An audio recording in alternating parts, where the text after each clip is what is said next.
Bismillahirrahmanirrahim. Rabbi shrah li sadri wa yassir li amri wahlul 'uqdatam min lisani. Bismillahirrahmanirrahim. Assalamualaikum warahmatullahi wabarakatuh. Innal hamdalillah nahmaduhu wa nasta'inuhu wa nastaghfiruh wa na'udzu billahi min syururi anfusina wa sayyiati a'malina may yahdihillahu fala mudhillalah wa may yudlil fala hadiyalah. Asyhadu an la ilaha illallah wahdahu la syarikalah wa asyhadu anna Muhammadan abduhu wa rasuluh. Allahumma shalli wa sallim ala sayyidina Muhammad wa ala ali sayyidina Muhammad. Amma ba'du. Jamaah sholat subuh yang berbahagia, mari sama-sama kita senantiasa memanjatkan puja dan puji syukur kehadirat Allah Subhanahu wa taala. Alhamdulillah sampai pada pagi hari ini kita masih diberikan kekuatan, kesehatan hingga kita dapat menjalankan salah satu kewajiban kita, yaitu salat subuh, dan dilaksanakan setelah berjamaah. Salawat dan salam selalu kita sanjungkan ke baginda Nabi Muhammad sallallahu alaihi wasallam, keluarga dan para sahabatnya. Jamaah subuh yang dirahmati Allah, pada pagi hari ini saya kena giliran kembali untuk sharing atau berbagi dengan seluruh jamaah. Mudah-mudahan apa yang kita bahas pada pagi hari ini bermanfaat dalam kehidupan kita sehari-hari. Adapun bahasan pada pagi hari ini, saya mengambil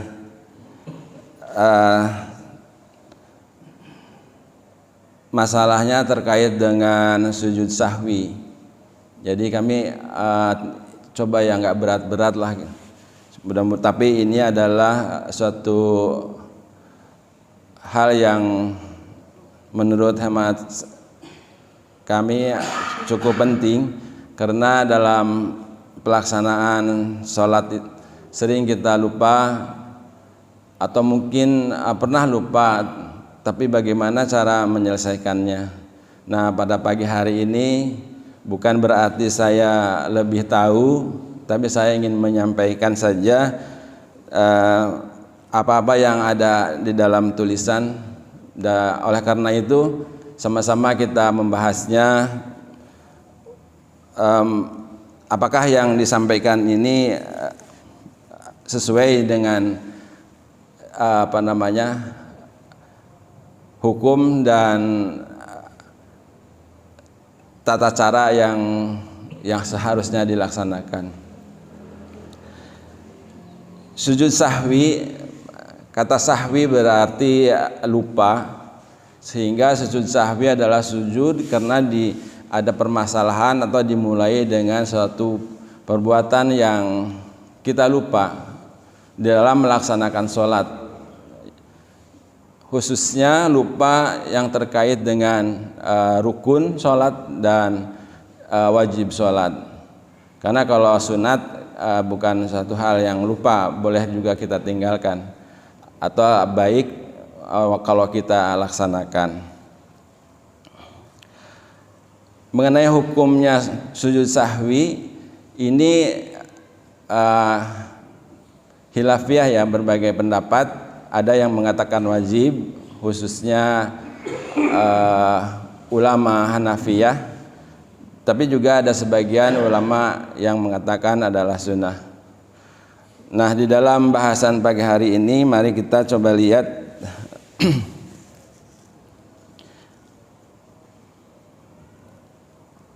beberapa tulisan yang terkait dengan sujud sahwi ini.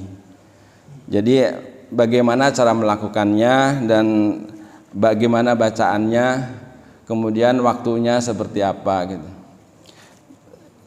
Baiklah, kita lanjut saja. Tadi mengenai hukumnya adalah bisa, sebagian yang mengatakan bisa wajib dan sebagian mengatakan sunnah. Kemudian sebab-sebabnya ada atau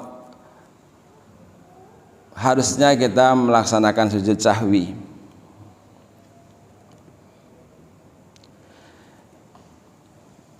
Meninggalkan rukun sholat seperti lupa, ruku atau sujud, seperti misalnya seperti itu. Jika meninggalkan rukun sholat dalam keadaan lupa, kemudian ia mengingatnya sebelum memulai bacaan Al-Fatihah pada rakaat berikutnya, maka hendaklah ia mengulangi rukun yang ia tinggalkan tadi, dilanjutkan melakukan rukun yang setelahnya. Kemudian hendaklah ia melakukan sujud sahwi di akhir salat. Jika meninggalkan rukun salat dalam keadaan lupa, kemudian ia mengingatnya setelah memulai membaca Al-Fatihah pada rakaat berikutnya, maka rakaat sebelumnya yang terdapat kekurangan rukun tadi jadi batal. Ketika itu ia membatalkan rakaat yang terdapat kekurangan rukunnya tadi, dan ia kembali menyempurnakan sholatnya. Kemudian hendaklah ia melakukan sujud sahwi di akhir sholatnya. Jika lupa melakukan satu rakaat atau lebih, misalnya baru melakukan 2 rakaat salat pada sholat zuhur, namun sudah salam ketika itu, maka hendaklah ia tambah kekurangannya. Ia ingat kemudian hendaknya ia melakukan sujud sahwi sesudah salam.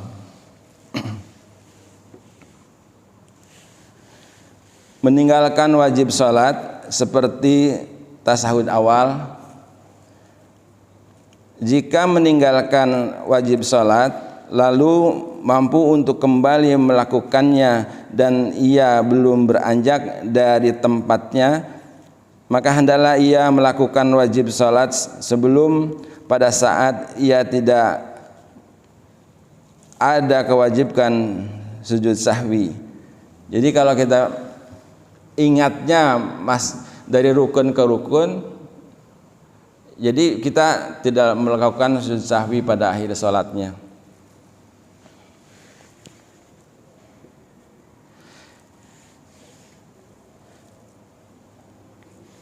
Jika ia meninggalkan wajib sholat, ia ingatnya setelah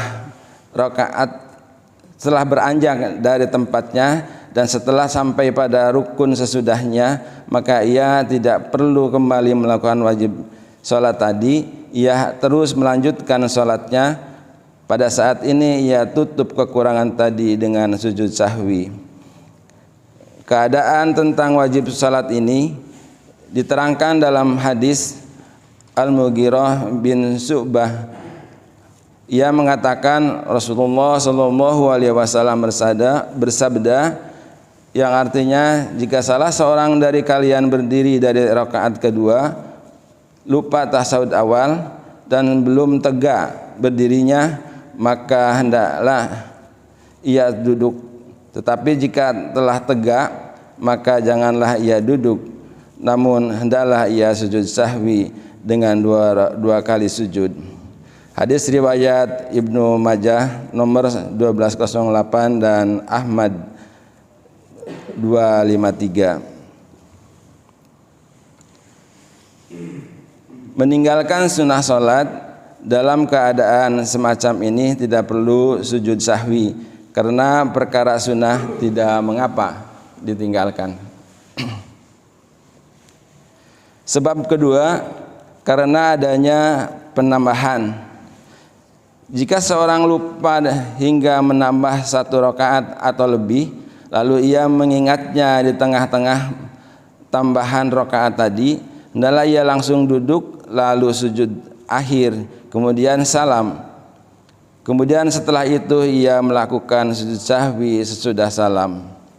Jika ia ingat adanya tambahan rakaat setelah selesai salam, setelah sholat selesai, maka ia sujud ketika ia ingat, kemudian ia salam. Pembahasan ini dijelaskan di dalam hadis Ibnu Mas'ud yang artinya Rasulullah Shallallahu Alaihi Wasallam pernah melakukan sholat zuhur 5 rakaat. Lalu ada yang menanyakan kepada beliau, apakah engkau menambah dalam sholat? Beliau pun menjawab, memangnya apa yang terjadi? Orang tadi berkata, engkau salat 5 rakaat. Setelah itu Nabi Muhammad SAW sujud 2 kali setelah ia salam tadi.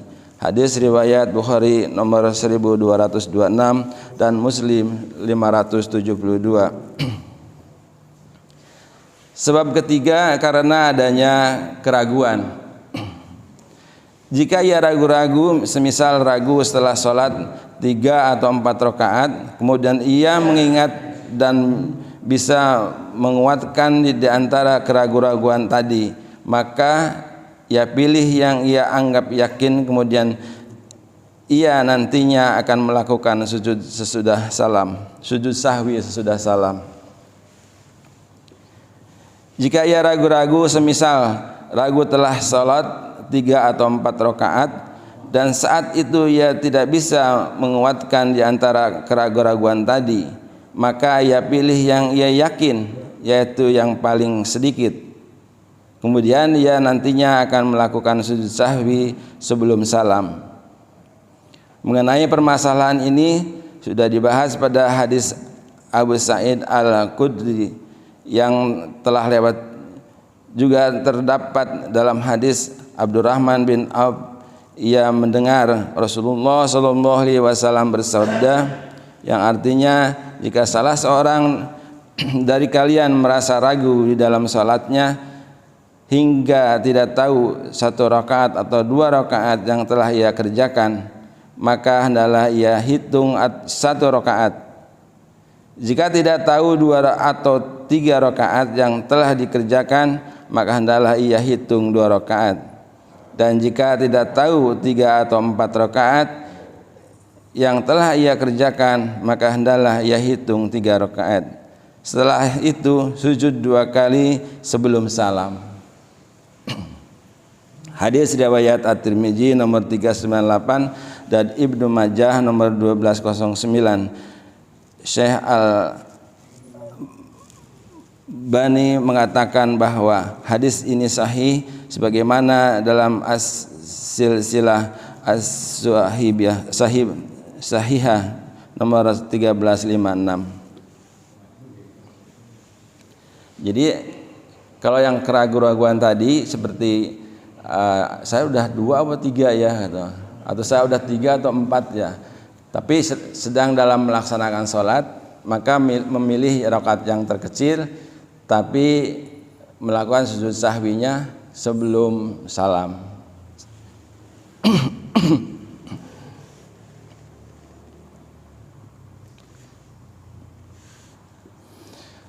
Apakah ada takbiratul ihram sebelum sujud? Ini mungkin satu pertanyaan juga.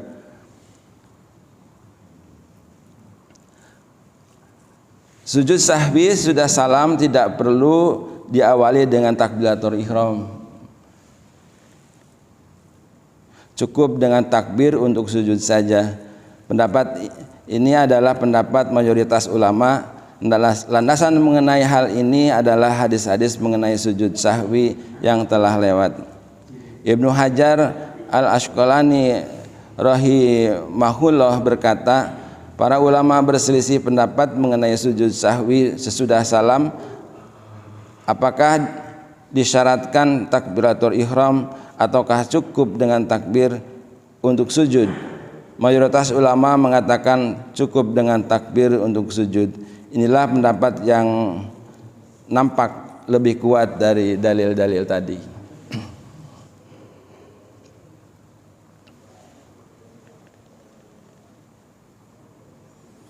Kemudian apakah perlu tasahud setelah sujud kedua?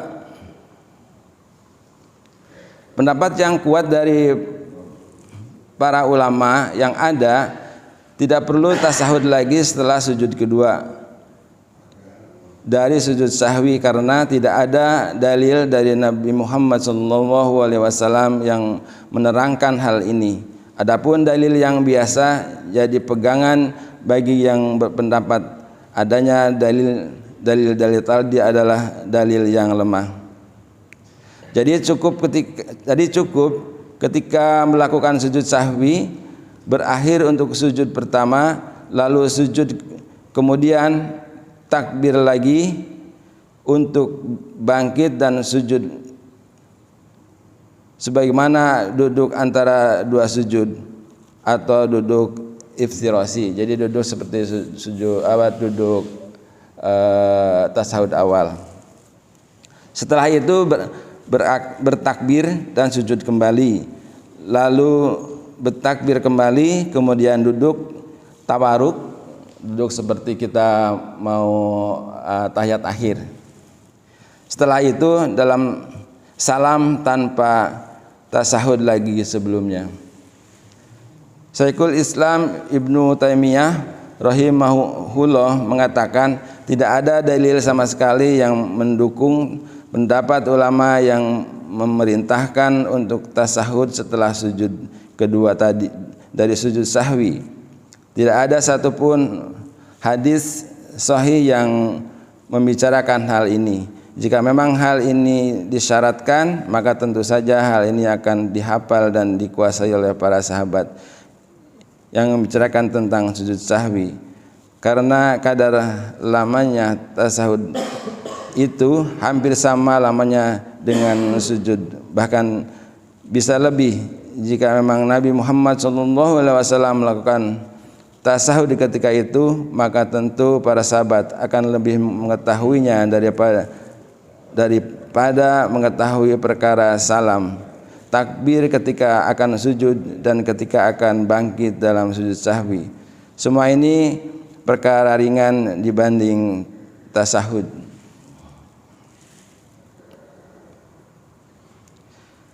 Nah, sekarang bagaimana bacaannya?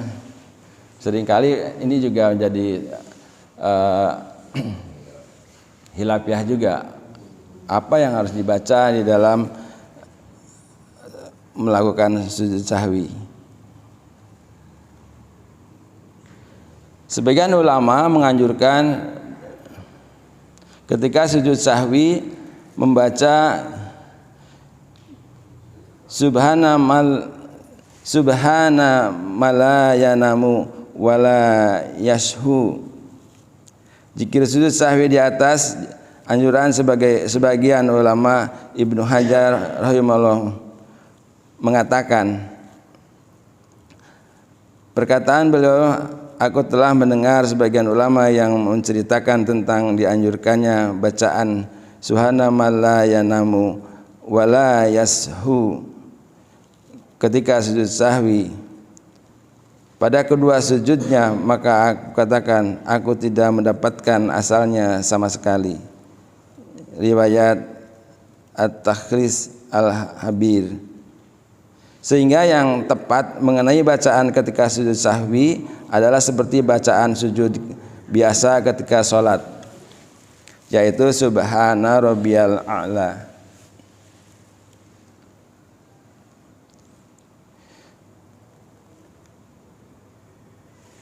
Jadi bacaan sujud sahwi itu seperti kita juga baca bacaan pada waktu sholat. Itu jumhur para ulama untuk yang diambil sebagian besar para ulama.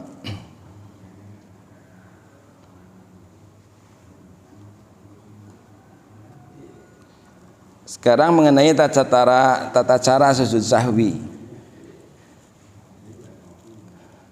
Salah satu kitab fikih, ini terkait fikih ya, tapi dalam hal ini pasti ada beberapa perbedaan atau perselisihan dalam berpaham masalah ini. Tapi saya membacakan apa yang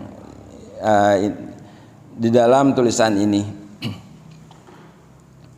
sehingga nanti mungkin ada pembahasan lebih lanjut.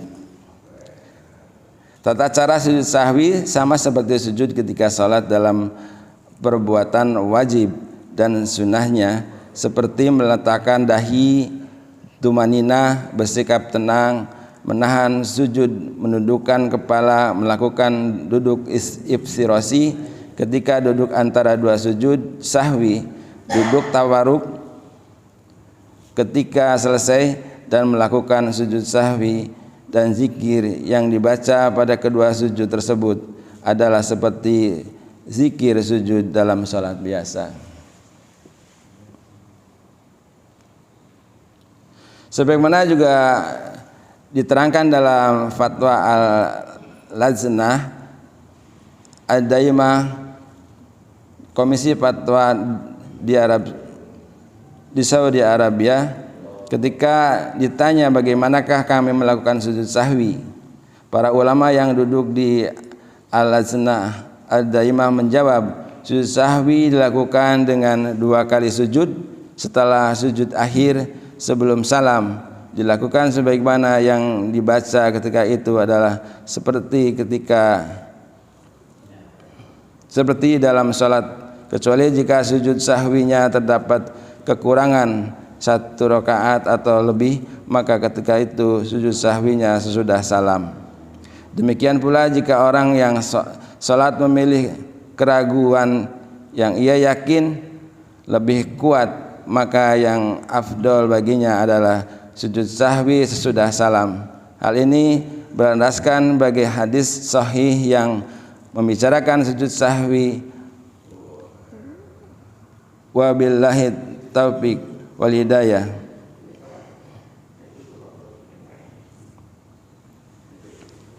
Itu jadi terkait dengan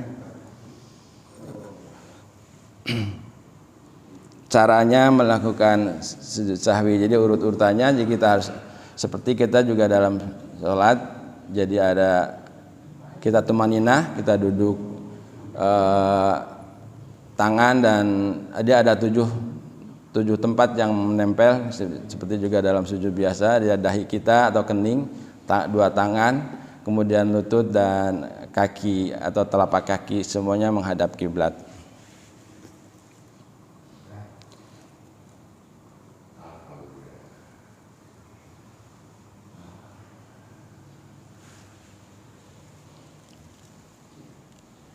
Barangkali itu yang saya sampaikan sebagai awal dari diskusi pada pagi hari ini. Kepada para jamaah yang ingin menambahkan atau bertanya dapat melengkapi dari pembahasan pada pagi hari ini, kami persilahkan. Pak Jil. Waalaikumsalam warahmatullahi wabarakatuh.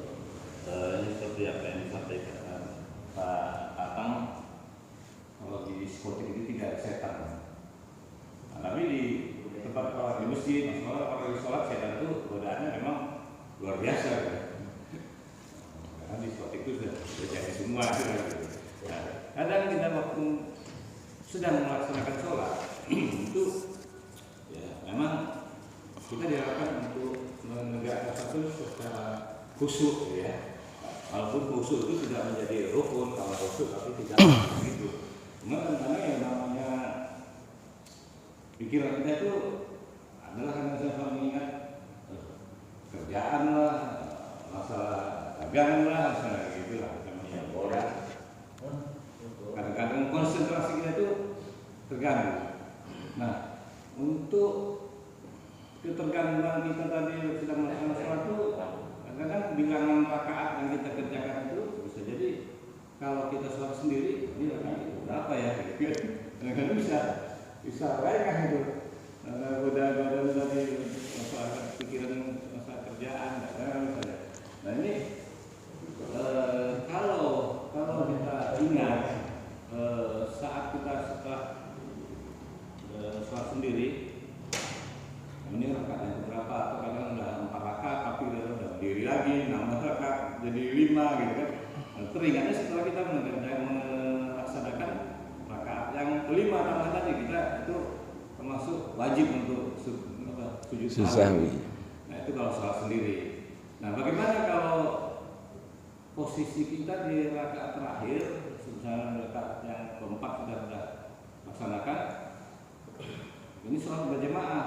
Imam dia yang memimpin sholat berjamaah ini lupa langsung tegak berdiri sempurna Allahu Akbar, tapi tiba-tiba yang kita kan subhanallah mengingatkan. Nah ini apakah nanti imam ini setelah tegak berdiri sempurna lagi mau mengerjakan sholat tambahan tadi, setelah itu diingatkan oleh jamaah, apakah dia langsung posisi duduk terakhir? Setelah itu apakah imam nanti wajib sujud sahwi dan diikuti oleh makmumnya atau gimana? Demikian. Assalamualaikum warahmatullahi wabarakatuh. Waalaikumsalam warahmatullahi wabarakatuh. Ada yang mau menjawabnya? Bapak-bapak?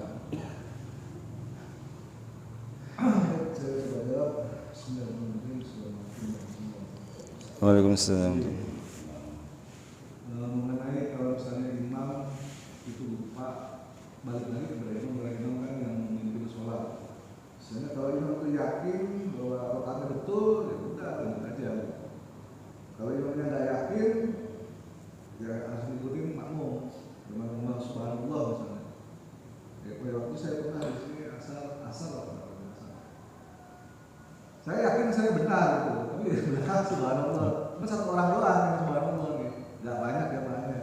Jadi saya yakin saya betul. Jadi kalau jawabannya rame gitu, subhanallah, kita harus merasa bahwa jangan saya yang salah gitu.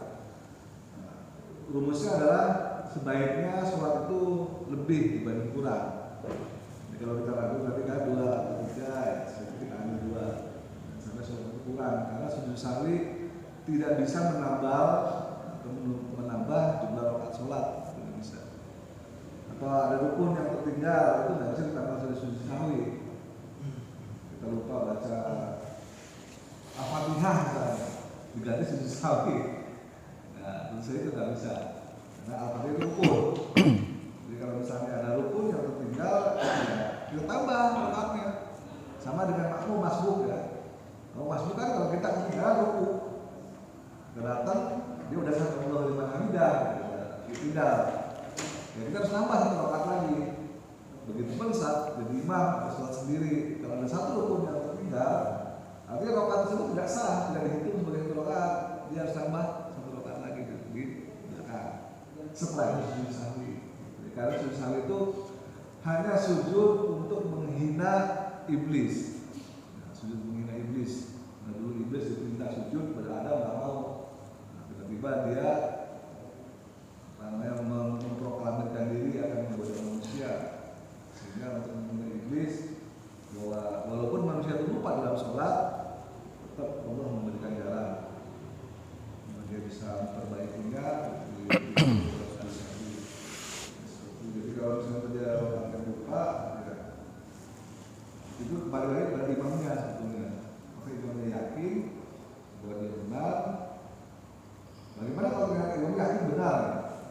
Setelah salam, makmumnya komplain semua. Tadi kan saya udah kasih tahu nih, udah subhanallah kan. Kamu salah 1 rakaat. Gimana caranya? Ya kita tambah lagi 1 rakaat lagi. Ya Allah Akbar, terus kita imam lagi, kita 1 rakaat seperti biasa. Ya, karena sujud salam, sujud sahwi. Saya katanya benar, jadi tidak perlu memulai sholat dari awal lagi. Itu aja. Itu jawabannya. Kalau tanya nih, tanya sangat ringan. Jadi apa yang tadi telah dijelaskan oleh Pak Ustaz maupun Pak Ibrahim bahwa jadi sujud sahwi itu hukumnya apa? Sujud sahwi itu hukumnya sunnah. Sunnah, Pak. Ya. Jadi tidak perlu sujud sahwi itu tidak apa-apa. Tidak apa-apa. Jadi sunnah. Jadi apa yang tadi perlu dijelaskan lagi Pak, bahwa sujud sahwi ini bukan suatu wajib, tapi sunnah. Nah, tadi sunnahnya itu ya gimana tata cara kita tadi sujud sahwi melaksanakan itu sudah. Jadi jangan sampai kita lihat Tadi saya mulai kamu tuh. Ya kita namanya orang tua sepuh ini. Kadang-kadang suka lupa tuh. Ini tahu berapa rakaat atau berapa nih. Gitu.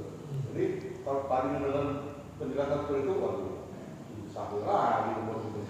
Tapi ya dengan adanya ini bahwa itu sunnah, jadi kita juga buat agak itulah ada Ringan lah gitu. agak ngerti sedikit kalau berkaitan dengan sujud tahwi itu.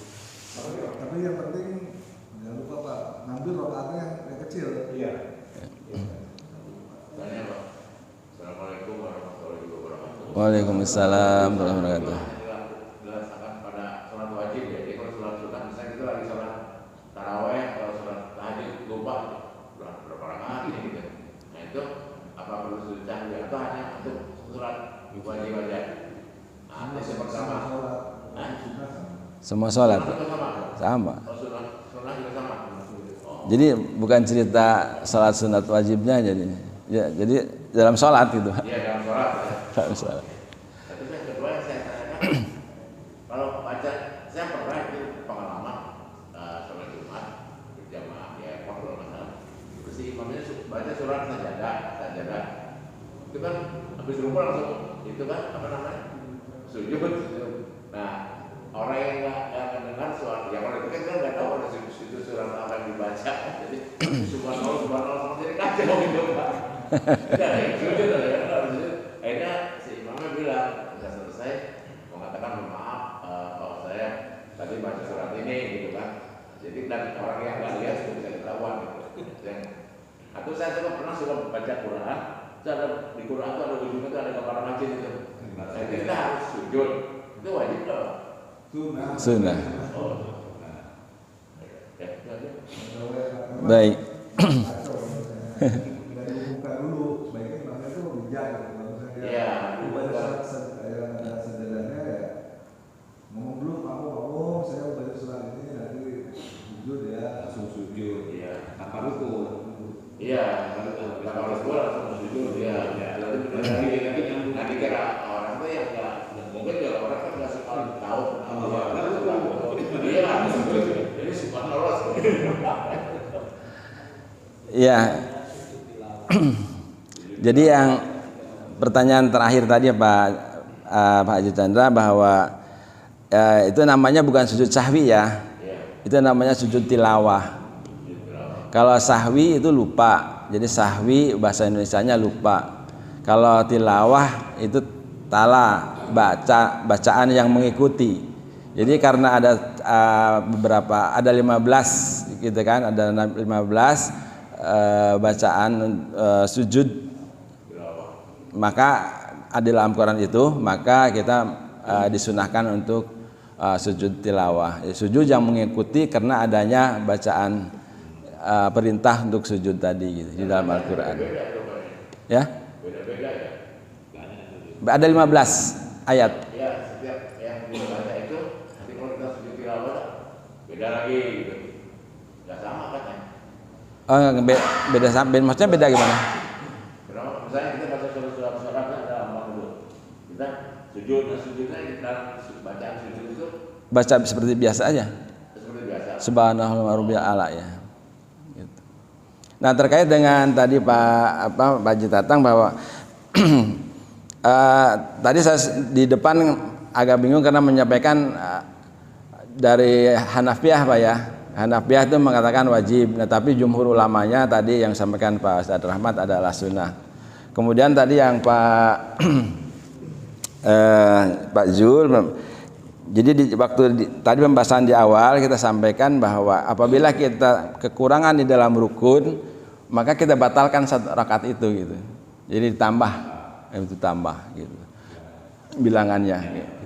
Ya, jadi ambil yang terkecil. Jadi tadi 4. Jadi kita potong masih 3, kita tambahkan 1, jadi 5 jadinya kan. Tapi kita yang terkecil. Jadi seperti itu gitu. Cara kita memahaminya gitu. Jadi kalau memang rukunnya yang tadi yang dilaksanakan seperti tidak tasyahud awal, tidak baca Fatihah, makanya itu kita kurangin, kita batalkan sholat yang 1 rakaat itu kemudian kita tambah kembali. Ada lagi Pak? Ya Pak I. Waalaikumsalam warahmatullahi wabarakatuh. Mungkin sedikit untuk didiskusikan karena di fikih ini adalah khilafiyah ya Pak. Berhubungan dengan sujud sahwi ini ada 2 yang menyebabkan sujud sahwi. Pertama lupa rukun, yang kedua lupa sunnah muakkadah.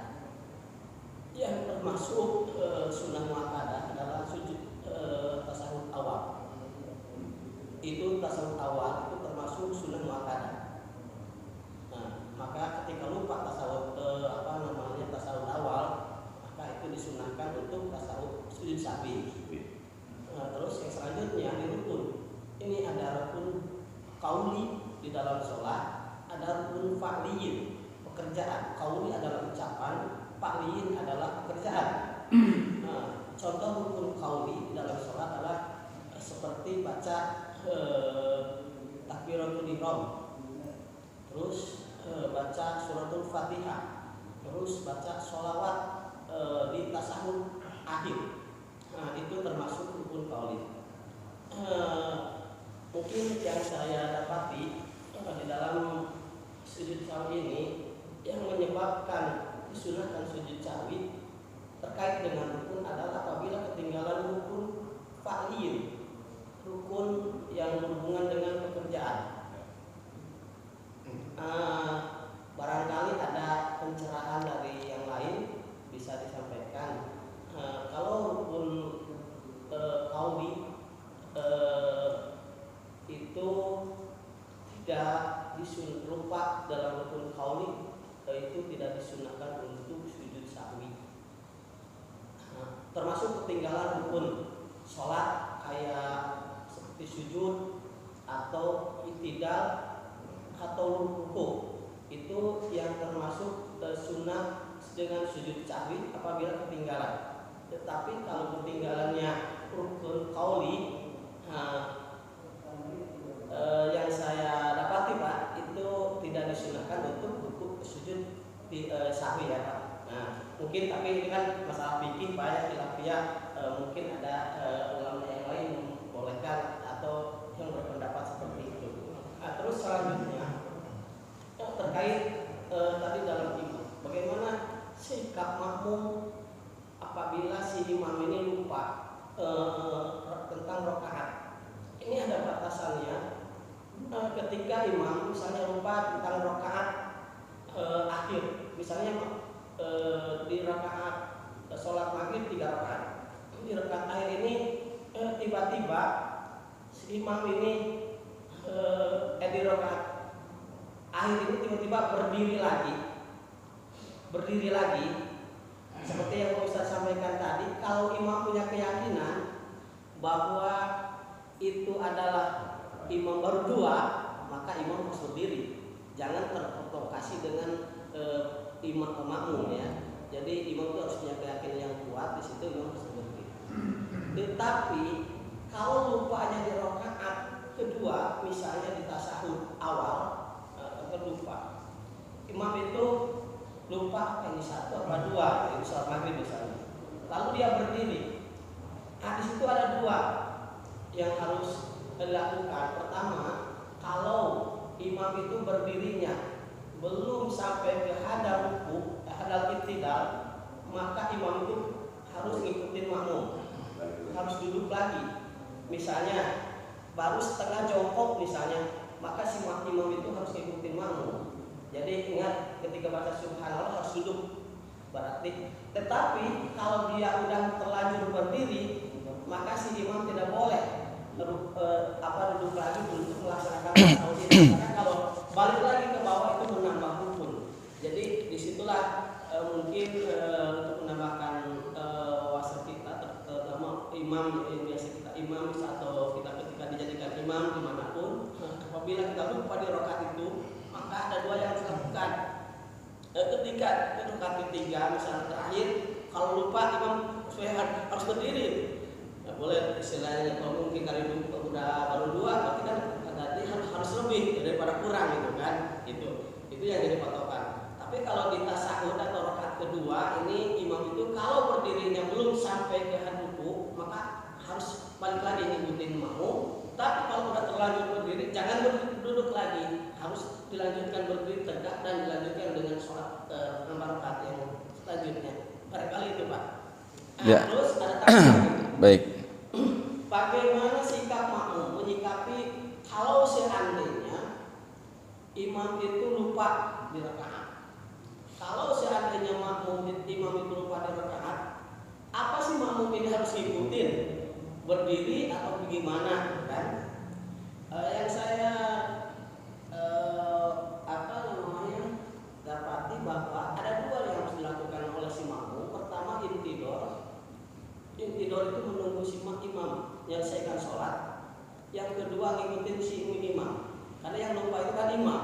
Sementara di satu sisi itu kan kita tuh harus ngikutin imam Pak. Kalau kita ragu mah ya ikut aja.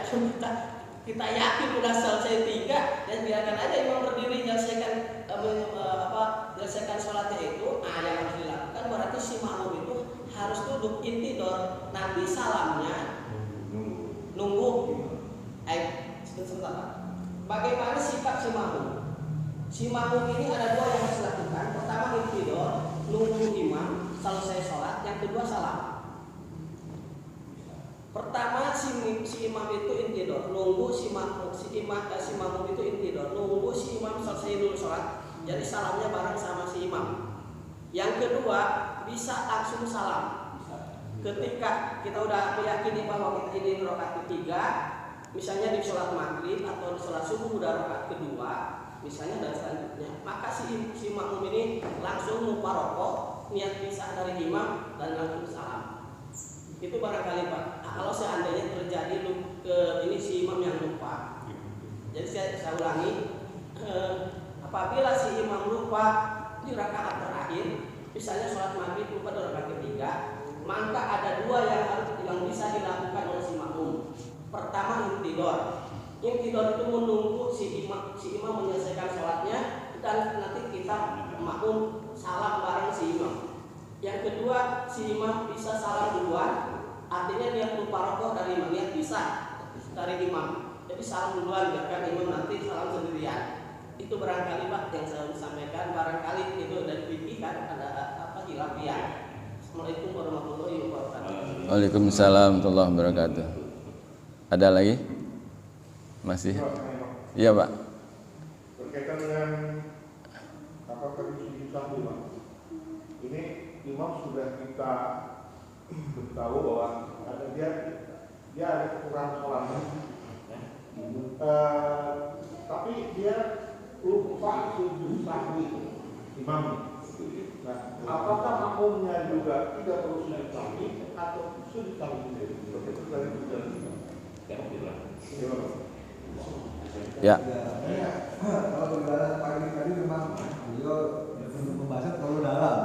Jadi maksudnya kalau kita jalan di sini sebenarnya mengambil yang simpel-simpel aja ya. Maksudnya gini. Yang simpel dalam arti ini khilafiyah. Ya, pokoknya sebaiknya imam kayak makmum itu mengikuti apapun yang dilakukan imam dari itu aja dari depan gitu. Bingung nanti kalau ada muparokah, gimana caranya muparokah kan? Sedikit lagi pembahasan baru lagi. Mengikut aja lah. Gampang tuh, pokoknya makmum mengikut aja apa yang dilakukan imam, gitu aja. Kalau imamnya berdiri lagi, ya itu berdiri. Kalau misalnya imamnya nggak berdiri lagi salah, ya itu salah. Nanti tinggal dikomen, udah salah. Nanti kamu pulang satu, tambahin, ya udah kita tambahin lagi. Marah lagi. Yang paling simpel mungkin seperti itu sih.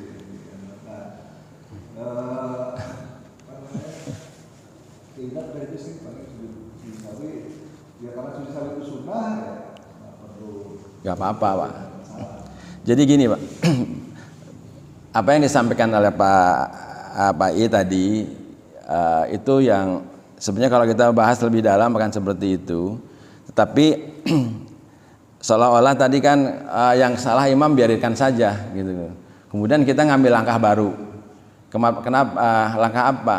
Kita nggak jamaah lagi, memisah. Kalau sudah gitu ceritanya lain lagi gitu kan. Jadi udah nggak manut lagi sama imam, kan seperti itu. Padahal di dalam sholat berjamaah itu awalnya kan kita kan samina wa atona dengan imam kan gitu kan. Nah, tapi kita ambil langkah misalkan sendiri aja biar masih, jadi jamaahnya udah nggak dapet gitu. Nah, tapi sampaikan oleh Pak Rahmat kita yang pokok-pokok yang besarnya gitu, bahwa kita supaya mendapatkan jamaahnya tetap dapat, kita ya samina wa atona dengan imam. Nanti seperti tadi ditegur, seperti juga Rasulullah pernah ditegur di dalam hadis tadi yang kita sampaikan itu, bahwa Rasulullah ditegurnya sholat 5 rakaat, tapi Rasulullah sudah selesai sholatnya, tapi masih dalam wudunya. Kemudian ditegur, ketemu ditegur bahwa Rasulullah tadi sholat 5 rakaat. Kemudian saat itu Rasulullah melakukan sujud sahwi. Nah, kenapa sujud sahwi tadi yang disampaikan oleh Pak Rahmat, bahwa sujud sahwi itu hanya sebenarnya menghinakan setan tadi itu gitu.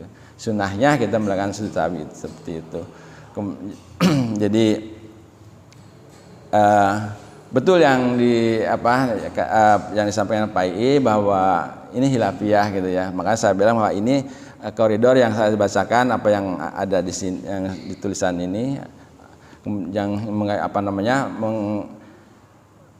tadi seperti Pak I sampaikan, bahwa kalau yang salahnya itu mengenai wajib ya, misalkan antara antara rukun satu ke rukun yang lain, seperti disampaikan bahwa apabila kita sudah 4 kemudian kita berdiri, tapi berdirinya masih sempoyongan Pak, masih baru angkat begitu ya, belum tegak lurus, maka kita lebih baik mengambilnya adalah duduk gitu. Tapi kalau sudah tegak lurus maka langsungkan, karena sudah nggak boleh. Jadi dari rukun ke rukun itu kalau sampai kita udah sampai dari rumah saya ke rumah Pak Tatang, udah sampai kan gitu kan, itu udah nggak sebalik lagi. Wah salah nih, balik lagi, padahal udah sampai Pak Tatang, ya udah ngobrol aja sama Pak Tatang gitu, langsung lanjutkan dengan acaranya di Pak Tatang gitu. Tapi kalau ternyata tinggal semeter lagi, wah bukan ke rumah Pak Tatang nih, tapi ke rumah Pak Anto, ya, balik lagi, jadi kembali gitu ke tempat yang tadi untuk seperti itu kira bayangannya gitu Pak. Jadi walaupun sedetik istilahnya, tahu wah belum tegak lurus, maka ambil kembali ke posisi yang lupa tadi. Itu barangkali yang bisa tambahkan. Pak, nambah ini. Saya menambahkan menyambut rakaat tadi. Ketika kita mufaroqah dari imam di rakaat terakhir, bukan berarti kita tidak mendapatkan pahala berjamaah ya. Kita itu tetap mendapatkan pahala berjamaah. Cuman dapat pahala berjamaah ya sampai di situ kan. Sampai selesai kita mufaroqah itu. Tidak balik dari awal kita tidak mendapatkan pahala berjamaah. Insya Allah enggak. Jadi artinya itu kan pilihan. Jadi artinya supaya makmum enggak bingung gitu kan. Ini kita salam mengikuti makmum imam kan. Istilahnya kalau mengikuti imam kan udah yakin kita ini udah sempurna 3 rakaat. Kita ikuti terus. Hanya ada 2 yang harus dilakukan gitu kan. Pertama tidur, yang kedua salam duluan. Jadi lihat mufaroqah dari imam. Ketika kita lihat mufaroqah dari imam, bukan berarti kita tidak mendapatkan pahala berjamaah. Dapat pahala berjamaah ini kalau dapat, cuman mungkin nggak sempurna seperti. Iya, yang tadi saya sampaikan dan sebenarnya maksudnya seperti itu Pak. Jadi kan kita tuh dalam segala sesuatu kan seperti Bapak sampaikan, kita harus utuh Pak, harus utuh. Jadi kalau kita sudah tidak utuh kan jadi kurang baik kan gitu kan. Jadi sebenarnya kan ingin kita itu yang terbaik gitu kan, yang terbaik. Maka kita segala sesuatunya harus sabar kan gitu kan. Kehilangan kesabaran kita gitu kan. Nah kalau kehilangan kesabaran kita, sebenarnya siapa yang mengajak hilang kesabaran kita gitu. Bahwa dulu setan itu disuruh sujud sama Allah, tapi karena dia merasa saya benar nih, ambil jalan saya aja sendiri. Itu dulu setan seperti itu. Sebenarnya kita itu bagaimana menahan kesabaran itu sehingga kita tetap gitu dalam kesempurnaan kan itu Pak. Jadi boleh mengambil seperti itu boleh, tapi ada yang contohnya Pak. Contohnya itu gitu. Jadi sebenarnya setan itu disuruh sujud saja. Tapi merasa benar, saya bisa benar nih gitu. Kita kan nggak mau ngambil seperti itu gitu. Mudah-mudahan kita dengan kesabaran gitu kan, menunggu sehingga kita dapat yang sempurnanya. Kalau masalah pahala itu walau alam, karena kita nggak bicara pahalanya. Kita pahala itu Allah yang urusan gitu. Tapi kita di sini kita melihat bahwa bagaimana kebersamaan, bagaimana kita mau menjaga keutuhan sebenarnya gitu. Jadi kalau mau ambil yang terbaik, kalau ada yang terbaik, kenapa kita nggak ambil yang terbaik? Itu barangkali penutup daripada pembicaraan pada pagi hari ini. Itu saja yang dapat kami sampaikan. Lebih kurangnya kami mohon maaf. Mari kita tutup dengan doa kafaratul majelis. Subhanallahumma wa bihamdika asyhadu an la ilaha illa anta astaghfiruka wa atubu ilaik. Billahi taufiq wal hidayah. Assalamualaikum warahmatullahi wabarakatuh.